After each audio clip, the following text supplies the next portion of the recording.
నామానికి మహిమ కలుగును గాక. ఈ యొక్క సాయంకాల సమయము ఈ బైబిల్ స్టడీ కార్యక్రమానికి మీ అందరికీ ప్రేమపూర్వకంగా ఆహ్వానాన్ని పలుకుతూ ఉన్నాను. దేవుని నామంలో మీ అందరికీ శుభాలు తెలియపరుస్తూ ఉన్నాను.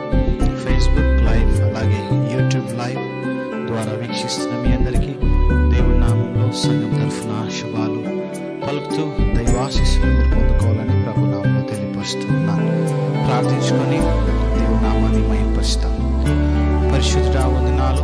ఈ యొక్క సాయంకాల సమయంలో ప్రభా తిరిగి ప్రభా గత ఆదివార దినం నుండి ఈ యొక్క బుధవార దినాన్ని మీరు మాకు దయచేసిన విధానం బట్టి వందనాలు.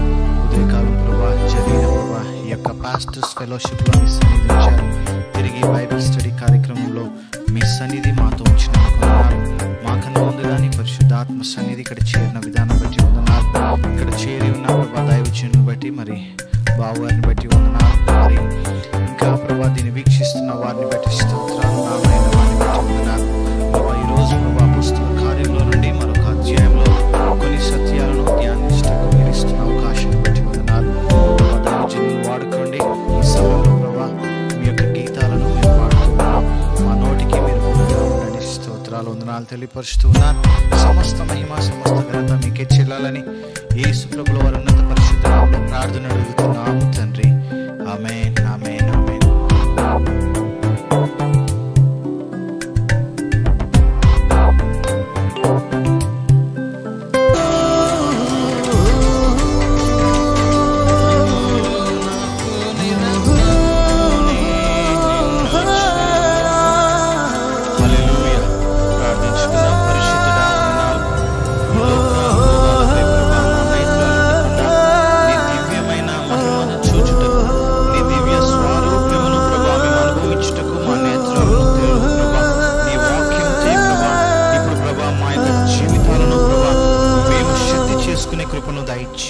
నీ పరిశుద్ధాత్మను మా యందల నిలబెట్టి ప్రభా మీరు చూపుతున్న శక్తిని బట్టి స్తోత్రాలు వందనాలు తెలియపరుస్తున్నాను. ఈ సమయంలో ప్రభా దైవజనుడు మాట్లాడబోతున్నప్పుడు నీ పరిశుద్ధ అగ్నిని నింపండి, నీ పరిశుద్ధ శక్తిని నింపండి ప్రభా. నీ సిలువ చాటున నీ దైవజనుడు వాడుకోండి ప్రభా. గొప్ప అద్భుతకరమైన వాక్కులను నీ యొక్క పరిశుద్ధమైన శక్తిని నీ సిలువ మర్మాలను మాకు ధ్యానించే కృపను దయచేయండి ప్రభా.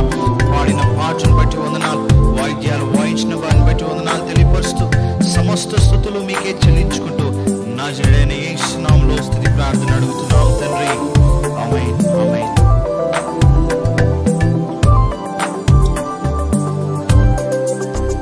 Praise the lord. Good evening. దేవునికి వందనములు. మరొక బుధవారము ఈ విధంగా దేవుని సన్నిధిలో దేవుని వాక్యాన్ని మనము ధ్యానించడానికి, దేవుని ఆరాధించడానికి ప్రభువు ఇచ్చిన ఈ గడియను బట్టి దేవునికి వందనములు చెల్లిస్తూ ఉన్నాము. ప్రియమైనటువంటి దేవుని బిడ్డలారా, బ్యాప్టిస్ట్ చర్చి నుండి ఈ యొక్క సదుపాయము, ఈ యొక్క వాక్య పరిచర్య, మరి ఈ యొక్క ఫేస్బుక్ ద్వారా, మరి అలాగే ఈ యొక్క మరి ఈ సాధనాల ద్వారా ఆధునాత్మకమైనటువంటి ఈ పరిచర్యను బట్టి దేవునికి మనం వందనాలు చెల్లించవలసిన వారమై ఉన్నాం. ప్రభుకు వందనాలు. ఈ యొక్క నవంబరు మాసము మరి దాదాపుగా చివరి మరి యొక్క బుధవారంగా మనము దేవుని వాక్యాన్ని ధ్యానిస్తున్నాం. గత వారాలన్నిటిలో కూడా మనము ఆదిమ సంఘం యొక్క దాని పుట్టుక, దాని అభివృద్ధి, దాని యొక్క పురోగాభివృద్ధి, దాని యొక్క దివ్యమైన మహిమ, ఆ సంఘానికి వచ్చినటువంటి కొన్ని శ్రమలు, బాధలు, కష్టాలు కూడా ఇవన్నీ కూడా మరి సంఘానికి వచ్చినటువంటి సంగతులను జ్ఞాపకం చేసుకుంటున్నాం. కాబట్టి సంఘం అనేటువంటిది ప్రపంచంలో అనేక సంఘాలు ఉన్నాయి. ఆయా దేశాలలో పల్లెటూరు మొదలుకొని మహానగరాల వరకు సంఘాలు ఉన్నాయి. కానీ మనందరి తల్లి సంఘం ఒకటే, అది యెరూషలేము అనేటువంటి సంఘము, ఆదిమ సంఘం. ఆ సంఘాన్ని దేవుడు స్థాపించినాడు. కాబట్టి ఈ లోకములు ఎన్నో సంఘాలు ఉన్నాయి. మానవులు సంపాదించినవి, మానవులు స్థాపించిన సంఘాలు ఉన్నవి. అవి లేవు, అవన్నీ కూడా అంతరించిపోయాయి. అవన్నీ కూడా కొంతకాలమే ఉండి మరి అవన్నీ కూడా ఈ లోకములో కనుమరుగైపోయినాయి. కానీ దేవుడు స్థాపించినటువంటి సంఘం, దేవుని యొక్క సంఘం అనగా చర్చ్ అనే మాట ఉంది. సంఘం అనేటువంటి మాటకు ఎక్లేషియా అనే మాట కూడా వాడబడుతూ ఉంది. కాబట్టి సంఘము 2000 ఏళ్ల కిందట స్థాపించబడింది యేసు ప్రభుల వారి ద్వారా. నేను ఈ సంఘాన్ని స్థాపిస్తానన్న దేవుడు కాబట్టి ఈ సంఘాన్ని ఆయనే స్థాపించినాడు, ఈ సంఘాన్ని ఆయనే కాపాడుకుంటున్నాడు, ఈ సంఘాన్ని ఆయనే నింపుతున్నాడు, ఈ సంఘాన్ని ఆయనే పోషిస్తున్నాడు. ఈ సంఘానికి అనేకమైనటువంటి గొప్ప సదుపాయాలు ఇచ్చేటువంటి వాడు కూడా దేవుడే. కాబట్టి 2000 సంవత్సరాల నుండి ఈ సంఘము శాఖోపశాఖలుగా ప్రపంచమంతా కూడా అది విస్తరించి మహావృక్షమైనట్టుగా మనం చూస్తున్నాం. కాబట్టి గతించిపోయినటువంటి 7 అధ్యాయాలు మనం ధ్యానం చేసినాము. ఈరోజు 8వ అధ్యాయంలో మనం ధ్యానం చేస్తున్నాం. ప్రభునందు ప్రియులరా, 6వ అధ్యాయంలో దేవుని సంఘములో కార్యవర్గము అనేది ఏర్పాటైంది. 7 సభ్యులు ఎన్నుకున్నారు. వాళ్ళని డీకన్స్ అన్నారు, చర్చ్ డీకన్స్ అని అన్నారు. ఆ 7 చాలా మహోన్నతమైనటువంటి జ్ఞానం చేత పరిశుద్ధాత్మ చేత నింపబడినటువంటి వారు 7. మరి వారు చాలా, అందులో గ్రేట్ ఎవాంజలిస్టులు ఒక 2 బయలుదేరినారు. అందులో ఒక ఆయన పేరు స్టెఫెన్. మరి ఒక 7వ అధ్యాయంలో అతన్ని చంపినారని ఉంది. అతడు కనపరిచిన జ్ఞానం 2000 సంవత్సరాల యొక్క అబ్రహాము మొదలుకొని యేసు ప్రభుల వారి వరకు 2000 సంవత్సరాల చరిత్ర అనర్గళంగా మాట్లాడినాడు.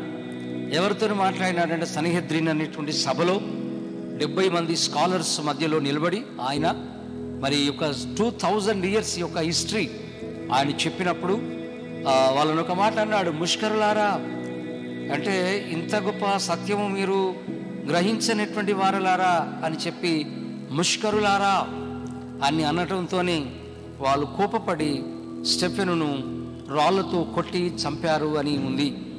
అది 7వ అధ్యాయంలో మనకు కనిపిస్తాడు. మరి అలాగే ఇప్పుడు 8వ అధ్యాయం వచ్చేసరికల్లా 8వ అధ్యాయంలో ఇంకా శ్రమలు ఎక్కువైనవి సంఘానికి. కాబట్టి చాలామంది మదర్ చర్చి యెరూషలేములో ఉంది కాబట్టి బాధలు తట్టుకోలేక, కష్టాలు తట్టుకోలేక ఆనాటి విశ్వాసులందరూ చెల్లా చెదరైపోయారు. మరి ఎక్కడ వారు వెళ్ళారు అంటే సమరయ, గలిలయ, మరి అనేకమైనటువంటి ప్రదేశాలకు వాళ్ళు చెదిరిపోయి మరి ఆ విధంగా వెళ్ళినారు అని మనము విశ్వాసులైనటువంటి వారు చెల్లా చెదరైపోయినారు. మరి ముఖ్యంగా ఈ 8వ అధ్యాయంలో ఎక్కువగా మరి సమరయ అనేటువంటి యొక్క రాష్ట్రాన్ని గురించినటువంటి చరిత్ర ఇందులో ఉంది. సమరయులు అంటే మరి మీ అందరికీ తెలుసు కదా సమరయుల చరిత్ర. సమరయులు ఎట్లా వచ్చారు అంటే మరి అష్షూరు వాళ్ళు మరి ఉత్తరం మీద ఉన్నటువంటి 10 గోత్రాలను తీసుకొని పోయి అష్షూరుకు తీసుకొని పోయి అష్షూరులో ఉన్నటువంటి వారి కొంతమంది సైనికులను తీసుకొచ్చి ఈ ఉత్తర భాగంలో పెట్టారు. కాబట్టి అష్షూరీయులు మగవాళ్ళు, యూదులైనటువంటి వాళ్ళు స్త్రీలు, వీళ్ళు కలుసుకొని కన్న సంతానమే దాన్ని మిశ్రమ జనాంగం అన్నారు. అంటే కల్తీ జనాంగం కనుక వాళ్ళని ఏమన్నారంటే సమరయులు అన్నారు. తండ్రి ఏమో అష్షూరీయులు, తల్లులేమో యూదులు. కాబట్టి వాళ్ళను వెలివేశారు. మా గుళ్ళలోకి రావద్దు, మీకు మాకు సంబంధం లేనే లేదు అని వెలివేసినటువంటి వారు. అందులో నుండి వచ్చినటువంటిదే సమరయ స్త్రీ. కాబట్టి ఈ యొక్క యెరూషలేము, కనాను దేశము 3 రాష్ట్రాలు ఉన్నాయి. పైన గలిలయ రాష్ట్రం ఉంది, మధ్యలో సమరయ రాష్ట్రం ఉంది, కింద యూదయ రాష్ట్రం ఉంది. ఎవరైనా కూడా ఈ గలిలయ రాష్ట్రానికి వెళ్ళాలి అంటే సమరయ మీద నుండి పోవచ్చు, కానీ పోరు. ఎందుకంటే వాళ్ళకు మాకు గిట్టదు అని దూరము నుండి ఇట్లా తిరిగి వాళ్ళు యోర్దాను నది మీద నుండి వాళ్ళు గలిలయకి వెళ్తారు.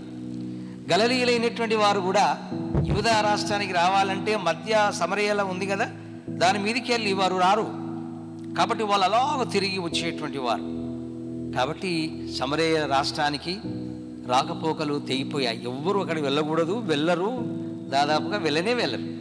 కానీ ఒక దినం యేసు ప్రభుల వారు వెళ్ళినాడు అని అది మనము యోహాను సువార్తలో చూస్తున్నాం. 4వ అధ్యాయంలో వెళ్ళి ఆ రాష్ట్రానికి వెళ్ళి ఆయన అక్కడ ఉన్నటువంటి ఒక బావి దగ్గర, అది యాకోబు బావి దగ్గర నిలబడి మధ్యాహ్నము 12 గంటలకు మరి ఆయన దాహం అవుతున్నట్టుగా ఉంది. సమరయ స్త్రీ వచ్చి నీళ్లు చేదుకుంటూ ఉంటే అప్పుడు అక్కడ ఆయన నాకు నీళ్ళు ఇస్తావా అని అడిగినాడు. సో కాబట్టి అక్కడ జరిగిన సంఘటన మనందరికీ తెలుసు. సమరయ అనేటువంటి ఆ పట్టణంలో సుకారు అనే గ్రామంలో యేసు ప్రభుల వారు 2 దినాలు అక్కడ ఉన్నాడు. ఇది ఫస్ట్ టైం యూదులైనటువంటి వారు ఈ యూదయ రాష్ట్రము నుండి సమరయ రాష్ట్రానికి వెళ్ళినటువంటి మొట్టమొదటి దారి, ఆ గేట్ ఓపెన్ అయింది యేసు ప్రభు వారి ద్వారానే. యేసయ్య మాత్రమే ఇన్నేళ్లకు దాదాపుగా ఎప్పుడో క్రీస్తుకు పూర్వం తెగిపోయిన సంబంధాన్ని మళ్ళీ తిరిగి ఆయన ముడిపెట్టి సమరయుల యొక్క పట్టణానికి ఆయన వెళ్ళినాడు. అక్కడ వెళ్ళి ఆయన మంచినీళ్లు తాగాడు, సమరయుల ఇండ్లల్లో ఉన్నాడు, సువార్తను చెప్పాడు. అక్కడ చాలామంది రక్షింపబడ్డారు. ఇది సమరయ దేశములో రాష్ట్రములో జరిగినటువంటి ఒక అద్భుతమైనటువంటి సంఘటన. కాబట్టి ఇప్పుడు ఇక్కడ యూదులైన వారందరూ కూడా శ్రమలు వచ్చినందున సమరయ ప్రాంతాలకు చెదిరిపోయినారు. ఎందుకంటే యేసయ్యనే దాని సరిహద్దులు చెరిపివేసినాడు. ఇక యూదులు అని సమరయులు అనేటువంటి తారతమ్యం లేదు. కుల వ్యవస్థ, వారి మధ్యలో పేరుకపోయినటువంటి ద్వేషాలు, అవన్నీ కూడా మరి యేసు ప్రభుల వారు దాన్ని తుడిచివేసినాడు. నిజమే కదా, యేసు ప్రభు వారిని నమ్మిన తర్వాత మన కులం పోయింది, మన మతం పోయింది, మనకున్నటువంటి మునుపటి మనం దేవునికి విరుద్ధమైనటువంటి భయంకరమైన పాపపు ఎల్లలన్నీ కూడా చెదిరిపోయినాయి. దేవుడు మనములను నూతన సృష్టిగా మార్చినాడు, దేవుని బిడ్డలుగా చేశాడు. యేసునందున్నటువంటి వారు మరి దేవుని పవిత్రమైనటువంటి బిడ్డలుగా ఆయన వాక్యం ద్వారా, ఆయన రక్తం ద్వారా, ఆయన ఆత్మ ద్వారా దేవుని బిడ్డలముగా జీవిస్తాము.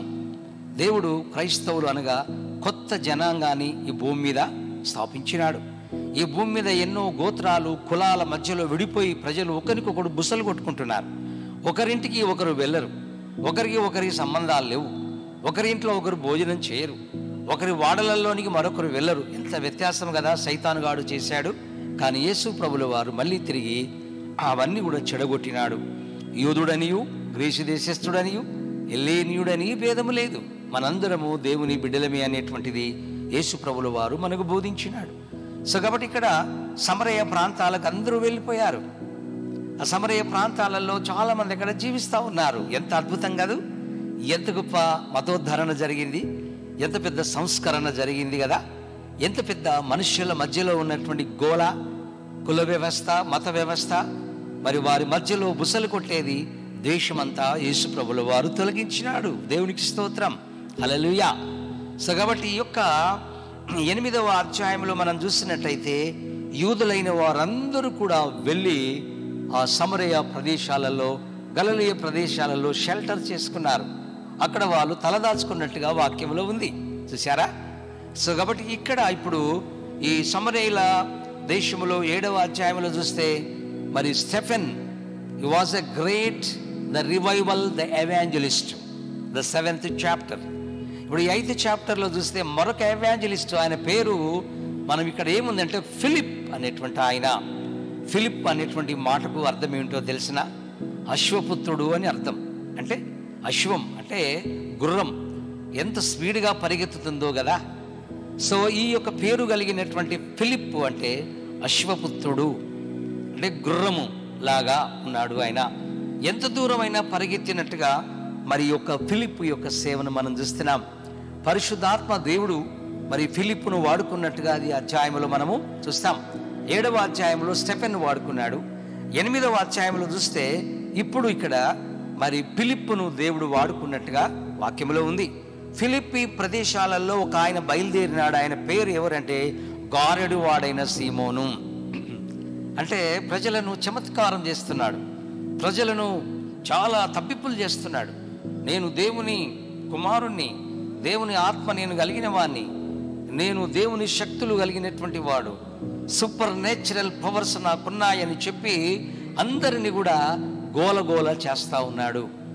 యేసు ప్రభుల వారు కూడా అన్నాడు, నాకంటే ముందు వచ్చిన వాళ్ళందరూ కూడా దొంగలు, దోచుకునే వాళ్ళు అన్నాడు. ఈ గారడి వాడైన సీమోను కూడా ప్రజల మధ్యలో చలామణి అవుతూ గారడి విద్యలు చేస్తూ ప్రజలందరికీ కూడా ఎట్లా తప్పు త్రోవలు నడిపిస్తున్నాడు అంటే ఇతడేనేమో దేవుడు అన్నంతగా ఆ భ్రమపరుస్తున్నటువంటి వాడిగా చూశాడు. కాబట్టి ఒకసారి పేతురు, మరి ఇక్కడ ఉన్న యోహాను, వీళ్ళందరూ కనిపించినారు అక్కడ. మరి ఆయనతో చెప్పినారు, ఏమన్నారు, గారడి వాడైన సీమోను, నీవు మాంత్రికమైనటువంటి పనులు చేస్తున్నావు, అది సరైనది కాదు, దయ్యం పనిది, అది సైతాను పని, ప్రజలను కలవరపరుస్తున్నావు. కానీ యేసు ప్రభుల వారు దేవుడు, నీవు ఆయన వాక్యమును చదివి మారు మనసు పొంది పాపక్షమాపణ నువ్వు వేడుకో, నీకు కూడా దేవుడు రక్షణ దయచేస్తాడు, నువ్వు కూడా బాప్తీసం తీసుకో అని చెప్పినప్పుడు ఆ వాక్యాన్ని విని ఈ గారడి వాడైనటువంటి సీమోను మరి గారడితనం, మాంత్రిక విద్యలు ఇవన్నీ కూడా ఈ లోకములో ఇప్పటి వరకు కూడా చలామణి అవుతూనే ఉన్నారు. మాంత్రికమైన విద్యల ద్వారా ప్రజలను భ్రమపెడుతున్నారు, ప్రజలను తప్పు త్రోవలోనికి తీసుకొని వెళ్తున్నారు. యేసుప్రభుల వారు అలాంటి వారిని ఖండించినాడు. పేతురు, యోహానులు కూడా ఈ గారడి వాడైనటువంటి సీమోనును గద్దించినప్పుడు 12లో, అయితే ఫిలిప్పు దేవుని రాజ్యాన్ని గురించి, యేసుప్రభుల వారి నామాన్ని గురించి సువార్త ప్రకటించినప్పుడు అతడు మరి చాలా మంది రక్షింపబడ్డారు. అందులో సీమోను కూడా రక్షింపబడ్డాడు. మనందరం కూడా అంతే. దేవుని సువార్త విన్నప్పుడు మనం మారు మనసు పొంది పాపక్షమాపణ వేడుకొని పశ్చాత్తాపపడ్డట్టయితే యేసునామమును పేరిట మనకు రక్షణ ఉంది. నమ్మి బాప్తీసం పొందినవాడు రక్షింపబడతాడు, నమ్మని వానికి శిక్ష విధించబడును అని మార్కు సువార్త 16వ అధ్యాయము 15వ వచనములో వ్రాయబడి ఉన్నది. కాబట్టి 8వ అధ్యాయంలో ఒక మాంత్రికుడు, గారడివాడు, ప్రజలను కలవరపరిచేటువంటి వాడు కూడా దేవుని వాక్యాన్ని విన్నప్పుడు మారు మనసు పొందినాడు, పశ్చాత్తాపపడ్డాడు, పాపాలు ఒప్పుకున్నాడు. అతని అంతరంగములో ఉన్న చీకటి శక్తులన్నీ కూడా పటాపంచలైపోయినాయి. కాబట్టి అప్పుడు ఆయన రక్షింపబడ్డాడు. పేతురు, యోహానులు వీళ్ళందరూ కూడా అక్కడ ఉన్న మరొక వైపు శ్రమలున్నాయి, మరొక వైపు అనేక ఆత్మలు వస్తున్నారు. ఈ యొక్క ఫిలిప్పు ద్వారా జరుగుతున్నటువంటి సూచక్రియలు, అద్భుతాలు, మిరకల్స్, మరి సంఘానికి కొన్నిసార్లు శ్రమలు వస్తే మరికొన్నిసార్లు దేవుడు ద్వారాలు తెరుస్తాడు. ఒక ద్వారము మూయబడితే మరొక ద్వారము తెరవబడుతుంది అనే సామెత మనకు తెలుసు కదూ. అలాగే మరి ఆదిమ సంఘానికి కొన్ని యెరూషలేములో కష్టాలు వస్తే సమరియా అనేటువంటి సంఘము ద్వారాలు తెరుచుకున్నాయి. అనేకులు వస్తున్నారు, గొప్ప గొప్ప వారు వాక్యం వింటున్నారు, రక్షింపబడుతున్నారు, బాప్తిసాలు తీసుకుంటున్నారు, సంఘములు చేర్చబడుతూ ఉన్నారు. కాబట్టి సమరయులు కూడా దేవుణ్ణి అంగీకరించినారు అనే వర్తమానము యెరూషలేముకు వెళ్ళినప్పుడు యెరూషలేములో ఉన్న అపోస్తలులు చాలా సంతోషించి ఆనందించినారని చూస్తున్నాం. పేతురు, యోహానులు మరి వాళ్ళ మీద చేతులెంచి ప్రార్థించినప్పుడు పరిశుద్ధాత్ముడు వారి మీదికి దిగి వచ్చినాడని ఉంది. అవును, నీవు నేను కూడా యేసయ్యను నమ్ముకుంటే దేవుడు మనకేమిస్తాడు? మరి దేవుడు పరిశుద్ధాత్మ అని వరాన్ని ఇస్తాడు. పరిశుద్ధాత్మ దేవుని వరాన్ని పొందుకున్నప్పుడు నీవు సామాన్య జీవితంగా నీవు ఉండవు, మహిమ కలిగిన జీవితంగా ఉంటావు. నీ ఒళ్ళంతా కూడా దేవుని ఆత్మచో నింపబడతావు, నీ జ్ఞానోదయం కలుగుతుంది, నీ కన్నులు వెలుగుకరంగా చూస్తాయి, నువ్వు ఆయన స్వరాన్ని వింటావు, నువ్వు ఆయన మహిమను చూస్తావు. పరిశుద్ధాత్మ దేవుణ్ణి పొందుకున్నటువంటి బిడ్డలను దేవుడు అనేకమైన ఆశీర్వాదాలు ఇస్తాడు. కాబట్టి ఎప్పుడైతే వీళ్ళు పేతురు, యోహానులు వాళ్ళ మీద మరి చేతుల నుంచి ప్రార్థన చేస్తూ ఉంటే పరిశుద్ధాత్ముడు వాళ్ళ మీదకి దిగవచ్చడం చూసినాడు ఈయన. ఎవరు? గారడి వాడైన సీమోను. ఆయన కూడా అనుకున్నాడు, అబ్బా నేను కూడా కొంతమంది మీద చేతులు పెట్టి ప్రార్థన చేస్తే నేను కూడా పరిశుద్ధాత్మను మరి వాళ్లకు ఇచ్చే ఎన్ని డబ్బులు వస్తాయి కదా, ఎంత బాగుంటుందో అని చెప్పి అన్నాడు. ఈ సీమోను పేతురు దగ్గరికి వచ్చి అన్నాడు, అయ్యా నేను కూడా ఎవరి మీద చేతులు పెడితే పరిశుద్ధాత్మ వస్తేనట్టుగా మరి నాకు కూడా అలాంటి వరం ఇవ్వవా, నాకు కూడా అలాంటి సదుపాయం దయచేయమని అడిగితే పేతురు దాన్ని అన్నాడు, ఆయన గద్దించినాడు, నీవు ఘోరమైన దుష్టత్వములో ఆలోచన చేస్తున్నావు, దుర్నీతి బంధకాలలో ఉన్నావు. కాబట్టి ఇదిగో నీ డబ్బుతోని పరిశుద్ధాత్మ దేవుని నువ్వు కొనలేవు. నీ వెండి, నీ బంగారాలు నాశనం అయిపోతాయి, వాటి ద్వారా కాదు. ఈ రోజులలో కూడా మరి నిజంగా ఈ విధమైనటువంటి గారెడి సీమోను వలె గారెడితనం చేసే వాళ్ళు ఉన్నారు, డబ్బులు సంపాదించుకునే వాళ్ళు ఉన్నారు. వాళ్ళు అనేక రకాలైనటువంటి మంచి కార్లు, మంచి భవనాలు, విలాసవంతమైన జీవితాన్ని జీవిస్తూ ఉన్నారు. ప్రియులారా, మంచిదే దేవుడిస్తే. కానీ గారెడి సీమోను వలె వాళ్ళు కూడా పరిశుద్ధాత్మ మేము మీద ఎవరైతే చేతులు ఉంచుతామో వారి మీదకి కూడా రావాలని అడిగితే దాన్ని పేతురు, యోహానులు ఖండించినారు, గద్దించినారు. తప్పు, నువ్వు అలా చేయొద్దు, దేవుని ఆత్మను నీవు మభ్యపెట్టవద్దు అని గద్దించినట్టుగా మనము ఈ రోజులలో ఇలాంటి బేరం జరుగుతూ ఉంది. డబ్బులు సంపాదించుకోవడం, పరిశుద్ధాత్మ దేవుణ్ణి మోసపరుస్తూ అడ్డు పెట్టుకొని చేస్తున్న మోసకరమైన పరిచర్యలు చేస్తున్నారు ప్రియులారా, మనం చూస్తున్నాం అలాంటి వాళ్ళను కదా. సో దేవునికి వందనములు. సో 26 నుండి మనం చూసినట్లయితే మరొక వ్యక్తి కూడా దేవునిలోనికి వచ్చినాడు.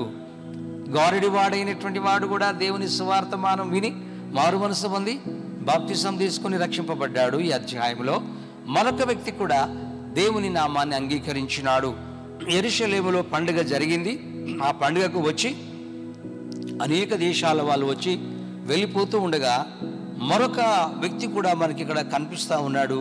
ఆ వ్యక్తి ఎవరు అని మనం చదివినట్టయితే ఒక నపుంసకుడు మరి అనేటువంటి వ్యక్తి వచ్చి ఆ పండుగలో పాల్గొని వెళ్తూ ఉన్నాడు అని వాక్యంలో 27లో ఉంది. అదేమిటంటే, అప్పుడు ఇథియోపియురాలైన రాణి అయిన కందాకే క్రింద మంత్రిగా ఆమె ఒక ధనాగారం అంతటి మీద ఉన్న ఇథియోపియుడైనటువంటి నపుంసకుడు ఆరాధించడానికి యెరూషలేమునకు వచ్చి పండుగ అయిపోయిన తర్వాత అక్కడ కొన్ని ఫోటోలు, కొన్ని బుక్స్, మరి కొన్ని చర్మపు ధర్మశాస్త్రం యొక్క చుట్టలు అనగా రోల్స్ కొనుక్కొని వెళ్ళిపోతూ ఉన్నాడు. ఎక్కడికి? ఇథియోపియాకు వెళ్తూ ఉన్నాడు. ఇథియోపియా ఆఫ్రికాలో ఉన్నటువంటి ఒక దేశము. సో కాబట్టి ఆయన రథం మీద వెళ్తూ ఉంటే పరిశుద్ధాత్మ దేవుడు ఫిలిప్పును ముందుగానే సిద్ధం చేసినాడు. ఫిలిప్పు, నువ్వు వెళ్ళి ఈ గాజాకు వెళ్ళే యెరూషలేము నుండి గాజాకు వెళ్ళే దారిలో ఒక వ్యక్తి వస్తాడు, నువ్వు కనుగో, అతనితో నీవు మాట్లాడు అని దేవుడు, పరిశుద్ధాత్మ దేవుడు ఫిలిప్పును చెప్తే ఫిలిప్పు పరిగెత్తినాడు. మనం చూసాం ఇందాక. ఫిలిప్పు అంటే అర్థం అశ్వపుత్రుడు, అంటే గుర్రంలాగా పరిగెత్తేటువంటి వాడు, స్పీడ్గా పరిగెత్తేవాడు. కాబట్టి సమరయ నుండి గాజా వరకు వెళ్ళి, ఆ గాజా అంటే మనకు ఫిలిస్తీయుల దేశం కదా, అక్కడే ఈ గొలియాతు అనేటువంటి వాడు ఉన్నాడు.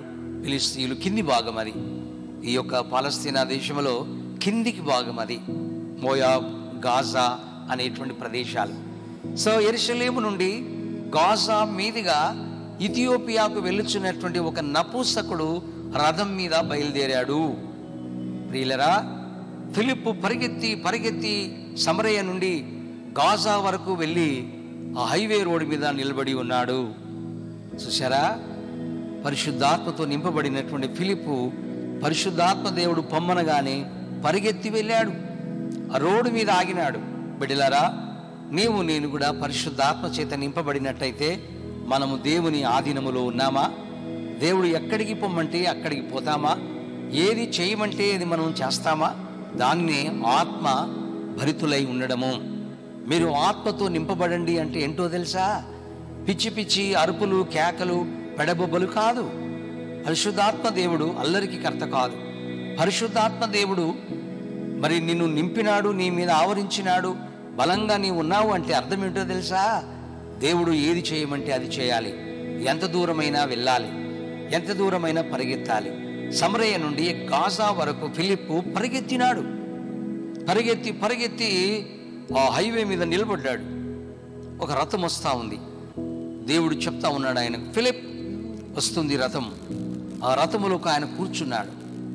అతడు చదువుతున్నాడు, ఒక చెరబపు చుట్ట చదువుతున్నాడు. ఆ చెరబపు చుట్ట ఇగో ఇక్కడ వ్రాయబడినట్టుగా ఏమిటంటే యెషయా గ్రంథం 53వ అధ్యాయంలో ఉన్నటువంటి గ్రంథం చదువుకుంటా వస్తున్నాడు. ఈ రథం వెళ్తా ఉంది. మళ్ళీ పరిశుద్ధాత్మ దేవుడు అన్నాడు, ఫిలిప్, ఈ రథం వెంబడి పరిగెత్తు, ఉరుకు అన్నాడు. మనమేనైతే పరిశుద్ధాత్మ దేవుని ఎదిరిస్తాం కదా. అయ్యా, నేను సమరయ నుండి ఈ గాజా వరకు పరిగెత్తుకుంటూ వచ్చాను కదా, మళ్ళీ నేను రథం వెంబడి పరిగెత్తాలంటే నా తరమవునా? అయినా వాడు నాకు పరిచయం లేదు, నన్ను వాడు పరిచయం చేసుకోలేదు. నేను ఆ రథం వెంబడి నేను పరిగెత్తితే వాడు ఏమంటాడు? వీడు పిచ్చోడు ఎవడో వస్తున్నాడు, ఎవడో పిచ్చోడు పరిగెత్తుతున్నాడు అంటారు కదయ్యా పరిశుద్ధాత్మ దేవుడా అని మాట్లాడుతున్నాడు. కానీ పరిశుద్ధాత్ముడు అంటున్నాడు, లేదు లేదు లేదు, నువ్వు చూడు అంటే పరిగెత్తుతూ ఉన్నాడు. పరిగెత్తుతూ ఆయనేమో చదువుతున్నాడు ఆ రథములో కూర్చొని యెషయా గ్రంథము. ఈయన పరిగెత్తుతా ఉన్నాడు, ఆయన చదువుతా ఉన్నాడు, ఈయన పరిగెత్తుతా ఉన్నాడు. రథం వెళుతుంది, ఈయన వెళుతున్నాడు. పరిగెత్తుతుంది రథం, ఈయన పరిగెత్తుతా ఉన్నాడు. బిడ్డలారా, చూసారా, దేవుని ఆత్మ భారం అంటే అది. కొన్నిసార్లు వాడు చూసినా చూడకపోయినా, మాట్లాడినా మాట్లాడకపోయినా అసహించుకున్నా వద్దనుకున్నా కూడా దేవుని సేవకులం అలాగుంటుంది. నాకు అత్యంత ప్రియమైనటువంటి ఒక మిత్రుడు ఉండేవాడు ఈ సంఘంలో. చాలా నన్నంటే ప్రేమించేవాడు, నన్ను చాలా ఇష్టపడేటువంటి వాడు. మరి ఏదో ఒక చిన్ని ప్రాబ్లం వచ్చింది, మరి నేను అతన్ని కలుసుకోవడానికి చాలా రోజులకు నేను వారి ఇంటికి వెళ్ళాను. డోరు కొట్టాను, తలుపు తీసుకొని బయటికి వచ్చాడు. వచ్చి నన్ను గోడ మీద నుండి చూసి, ఏంటి వచ్చావు, ఎందుకు వచ్చావు అని అన్నాడు. ఏం లేదండి, చాలా కాలమైంది బ్రదర్ నేను చూడక, కాబట్టి నేను చూద్దామని వచ్చానండి అని చెప్తే డోర్ వేసుకొని లోపలికి వెళ్ళిపోయాడు. నేను చాలా దుఃఖపడ్డా, నేను కన్నీళ్లు కారాయి, నేను చాలా వేదన పడ్డా. నేను ఎందుకు వచ్చానా ఇక్కడికి అనుకున్నాను. నన్ను ఇంత ఇగ్నోర్ చేస్తాడు అనుకోలేదు. చాలా ప్రియమైనటువంటి ఎవరు బిల్లవుడు బ్రదర్ అనుకున్నాను, కానీ నన్ను ఇగ్నోర్ చేసి డోర్ వేసుకొని వెళ్ళిపోండి అని చెప్పాడు. ఎందుకు ప్రభువా ఈ సేవ, ఎందుకయ్యా ఇలాగ ఉంటుందని నేను చాలా బాధపడ్డాను. ఆ దినమంతా కూడా నేను బాధపడ్డాను. ప్రియులారా చూస్తున్నారు కదా, ఫిలిప్పును దేవుడు పరిగెత్తుమన్నాడు, పరిగెత్తుతూ ఉన్నాడు, పరిగెత్తుతూ మాట్లాడుతున్నాడు. అయ్యగారు మీరు ఆ వాక్యం చదువుతున్నారు కదా, అది మీకు అర్థమైందా అని అన్నాడు. చూడండి సేవలో ఎంత కష్టమో కదా. అంటే అప్పుడు ఆయన అంటున్నాడు, ఆ రథములో కూర్చున్నటువంటి నపుంసకుడు అంటున్నాడు, ఏమన్నాడు తెలుసునండి, 34వ వచనం చూడండి. అప్పుడు నపుంసకుడు, ప్రవక్త ఎవరిని గూర్చి ఇలాగూ చెప్పుచున్నాడు, నన్ను గూర్చియా వేరొకని గూర్చియా, దయచేసి నాకు చెప్పమని ఫిలిప్పును అడుగుతున్నాడు. ఒకవేళ ఈ నుండి నపుంసకుడు, పోరా నువ్వేందుకు నాకు చెప్పేది, నా ఇష్టం అనుకోలే. ఆత్మదేవుడు ఆయనతో కూడా మాట్లాడుతున్నాడు, ఈయనతో మాట్లాడుతున్నాడు. అప్పుడు అంటున్నాడు, అయ్యా నేను ఈ బైబిల్లో ఈ భాగం హెబ్రీ భాషలో ఉంది, నాకు హెబ్రీ రాదు సరిగా, మేము ఆఫ్రికన్స్, మా భాష వేరు, కానీ ఇది కొనుక్కున్నా నాకు అర్థం కావట్లేదు అంటున్నాడు. నాకు అర్థం కావట్లేదు అంటున్నాడు. అప్పుడు అన్నాడు ఒక మాట, అక్కడ వ్రాయబడిన మాట, రా వచ్చి నాతో పాటు ఈ రథములో కూర్చో అన్నాడు.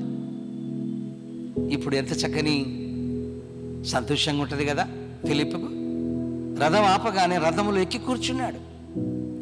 రథం మీద కూర్చొని ఇప్పుడు సువార్త చెప్తున్నాడు. ఇదివరదాకా పరిగెత్తుకుంటూ మాట్లాడాడు, ఉరుకుతూ మాట్లాడాడు. ఇప్పుడు రథములో కూర్చున్నాడు. రథం మీద కూర్చొని ఈ వర్తమానాన్ని చెప్తా ఉన్నాడు. నువ్వు చదువుతున్నావు కదా, నీకు అర్థమైందా? ఇది అర్థం కాలే అంటే ఆ వాక్యములో ఉంది ఏమిటంటే, అందుకు ఫిలిప్పు నోరు తెరచి ఆ లేఖనాలను అనుసరించి అతనికి యేసును గురించి సువార్తను ప్రకటించెను. వారు త్రోవలో వెళ్ళుచుండగా, అంటే రక్షణ సువార్త గంట సేవ చెప్పింటాడేమో, అరగంట చెప్పింటాడేమో. పరిశుద్ధాత్మ దేవుడు ఈయన చెప్తా ఉంటే ఆయన వింటా ఉన్నాడు. పరిశుద్ధాత్మ దేవుడు పనిచేస్తున్నాడు ఇద్దరి మధ్యలో.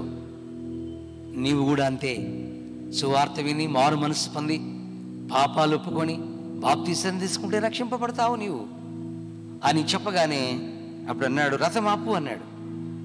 ఈ ఆఫ్రికా వెళ్ళే ప్రదేశాలలో చాలా కాలువలు ఉన్నాయి, నీళ్లు, పెద్ద పెద్ద మడుగులు, కోనేరు అన్నీ ఉన్నాయి. అప్పుడు అంటాడు ఈయన, ఏమంటాడంటే నపుంసకుడు, అయితే మరి నాకు నువ్వు బాప్తీసం ఇస్తావా అన్నాడు. తప్పకుండా ఇస్తాను నేను బాప్తీసం అన్నాడు. కాబట్టి అక్కడ వారు త్రోవలో వెళ్ళుచుండగా నీళ్లు ఉన్న ఒక చోటకి వచ్చినప్పుడు నపుంసకుడు, ఇదిగో ఈ నీళ్లు నాకు బాప్తీసం ఇచ్చడానికి ఆటంకమేమి అని అడిగి రథము నిల్పమని ఆజ్ఞాపించెను. ఫిలిప్పు నపుంసకులు ఇద్దరు కూడా నీళ్లలోనికి దిగినారు. అంతటా ఫిలిప్పు అతనికి బాప్తీసము ఇచ్చినాడు. వారు నీళ్లలో నుండి వెడలి వచ్చినప్పుడు ప్రభు ఆత్మ ఫిలిప్పును కలుసుకొనెను. నపుంసకుడు సంతోషంగా తన త్రోవలో తాను వెళ్ళిపోయినాడు. ఫిలిప్పు మళ్ళీ రిటర్న్ వచ్చినాడు. చూసారా దేవుని కార్యం ఎలాగుందో. ఈ అధ్యాయంలో ఇద్దరు రక్షింపబడ్డారు, ఒక మహామాంత్రికుడు, రెండవ భక్తి ఒక నపుంసకుడు. వీళ్ళిద్దరూ రక్షింపబడ్డారు, బాప్తీసాలు తీసుకున్నారు. ఈ యొక్క అధ్యాయంలో దేవుడు ఫిలిప్పును వాడుకున్నాడు. 7వ అధ్యాయంలో స్టెఫెన్ను వాడుకున్నాడు. 8వ అధ్యాయంలో ఫిలిప్పును వాడుకున్నాడు అని మనం చూస్తున్నాము. ప్రియులారా దేవునికి వందనాలు. 9వ అధ్యాయంలో మరొక కొత్త శిష్యుడు రాబోతూ ఉన్నాడు. ఆయనే ద సౌల్, అనగా ఆయనే పౌలు. కాబట్టి 9వ అధ్యాయంలో దేవుడు ఎట్లా ఎన్కౌంటర్ జరిగిందో, దమస్కు ప్రదేశములో పౌలును ఎలాగ దేవుడు మాట్లాడినాడో అది వచ్చే వారం నాడు మనం చూస్తాం. ప్రియులరా, 8వ అధ్యాయం ఒకవైపు ద చర్చ్, ద పర్సిక్యూషన్స్, మరొక వైపు ద్వారాలు తెరవబడ్డాయి. కొంతమంది బాధపడతా ఉన్నారు, కొంతమంది రక్షణ వలయములోనికి అనేకులు వస్తూ ఉన్నారు. ప్రియులరా, దేవుని కార్యాలు ఎలా ఉంటాయో కదూ. శ్రమలే కాదు, శ్రమలలో ఆనందం, శ్రమలలో ఉజ్జీవం, శ్రమలలో కొత్త సంగతులు, శ్రమలలో ద్వారాలు తెరవబడటం, శ్రమలలో సమరయులతో వీళ్ళు కలుసుకొని పోయారు. శ్రమలలో సమరయులకు దేవుని యొక్క రక్షణ పంట పండింది. ప్రియులరా, దేవుని కార్యాలు అనంతము కదూ, ఎంత విచిత్రంగా ఉన్నాయో. కాబట్టి 8వ అధ్యాయంలో మనం ఈ దినము చాలా విషయాలు చూసాం. సో కాబట్టి 8వ అధ్యాయంలో ఇద్దరు రక్షింపబడ్డారు. ఒక ఆయన గారడి వాడైన సీమోను, రెండవది నపుంసకుడైనటువంటి ఇథియోపియుడు బాప్టిజాలు తీసుకున్నారు, రక్షింపబడ్డారు. అంతేకాదు కానీ 8వ అధ్యాయంలో చూస్తే సమరయుల ఇండ్లల్లో పెద్ద ఉజ్జీవం వచ్చింది.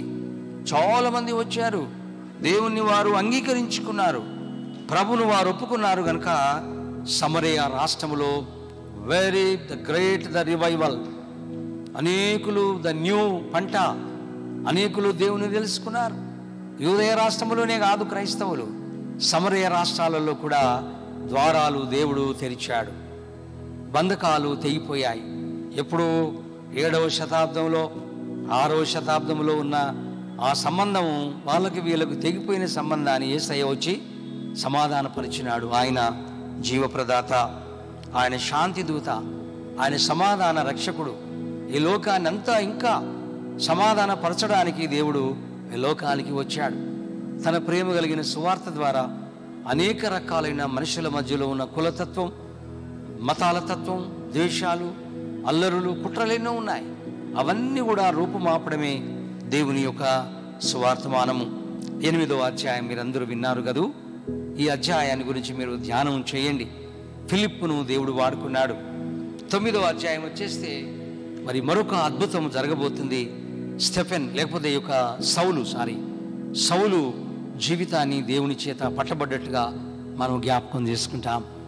నీకు నాకు కొన్నిసార్లు యెరూషలేములో బాధలు కలిగినట్టుగా బాధలు ఉండొచ్చు, కానీ పరిశుద్ధాత్మ దేవుడు సమరయుల ద్వారాలు తెరవబడ్డట్టుగా నూతనమైన ఆత్మలు, నూతనమైన సంగతులు దేవుడు మన కొరకు చేయగలిగిన సమర్థుడు. ఒక deacon Stephen, church deacon the Philip, వాళ్ళు డీకన్సే, బల్ల దగ్గర పనిచేసే వాళ్ళే, కానీ దేవుని రాజ్యములో బలమైన సాధనాలుగా వారు వాడబడ్డారు. సంఘములో జీవించుచున్నటువంటి దైవ బిడ్డ, దేవుని కుమారుడా, కుమార్తె, నిన్ను కూడా దేవుడు అత్యధికమైనటువంటి దేవుని యొక్క పనిలో వాడుకోవడానికి దేవుడు ఇష్టపడుతున్నాడు. దానికి మీరు ఇష్టపడతారా? మీరు దేవుణ్ణి అడగండి, ప్రభువా ఫిలిప్పులాగా, స్టెఫెనులాగా నన్ను కూడా వాడుకోదేవా, మంచి జ్ఞానము, మరి మంచి శక్తి, సామర్థ్యము, పరిశుద్ధాత్మ బలమును మాకు అనుగ్రహించుమని మనము దేవుని అడగవలసిన వారమై ఉన్నాము. దేవునికి వందనములు. దేవుడు ఈ మాటలను దీవించి మన వినికిడిలో ప్రభు ఆశీర్వదించునుగాక. ఆమేన్. ప్రార్థన చేస్తా నేను. ప్రభువా, 7వ అధ్యాయంలో స్టెఫెన్ చంపారు, 8వ అధ్యాయంలో దేవా శ్రమలు కలిగినవి తండ్రి, ఆయనను కూడా చెదిరిపోయినారు. యేసు ప్రభుల వారు దేవుడు అని గలిలయ, సమరయ ప్రాంతాలన్నిటిలోనికి వెళ్ళిపోయారు. సమరయుల పట్టణములో ద్వారాలు తెరవబడ్డాయి, సువార్త ద్వారాలు తెరవబడ్డాయి. అనేకులు వచ్చారు. అందులో ఒక మహత్తరమైన మాంత్రికుడు రక్షింపబడ్డాడు. గాజా మార్గం దగ్గర ఫిలిప్పు ద్వారా ఇథియోపియుడైనటువంటి నపుంసకుడు రక్షింపబడ్డాడు. ప్రభువా, నీ కార్యాలు అనంతములు అయ్యా, నీకు స్తోత్రాలు. మీ సన్నిధిని మాతో ఉంచండి.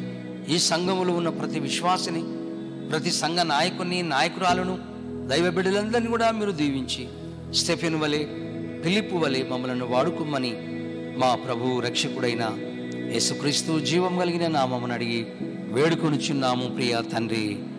ఆమేన్. తండ్రి, కుమారుడు, పరిశుద్ధాత్మ దేవుని దీవెన, ఆయన సన్నిధి కాంతి మనకెల్లరికూ తోడై ఉండునుగాక. ఆమేన్, ఆమేన్, ఆమేన్.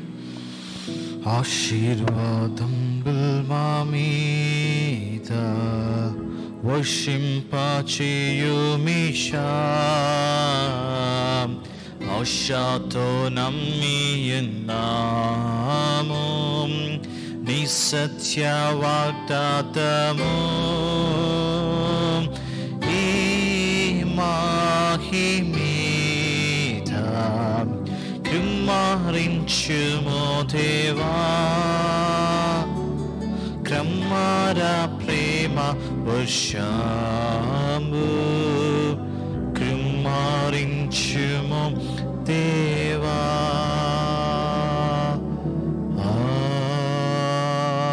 ఆమేన్. Thank you one and all. Thank you for watching this Bible study program. ఈ యొక్క బైబిల్ స్టడీ కార్యక్రమాన్ని వీక్షించిన ప్రతి ఒక్కరికి ప్రేమపూర్వకంగా దైవ దీవెనలు పొందుకోవాల్సిందిగా ప్రభునామములో కోరుచు ఉన్నాను. మరొక వారం దైవ చిత్తమైతే మరలా కలుసుకొని మరొక అధ్యాయంలో ఉన్న దేవుని యొక్క సంగతులను ధ్యానించి దేవుని దీవెనలు పొందుకుందాం. అంతవరకు దేవుడు మనందరితో తన మహాకృప ఉంచునుగాక. Thank you, thank you, thank you. Glory to God. Amen.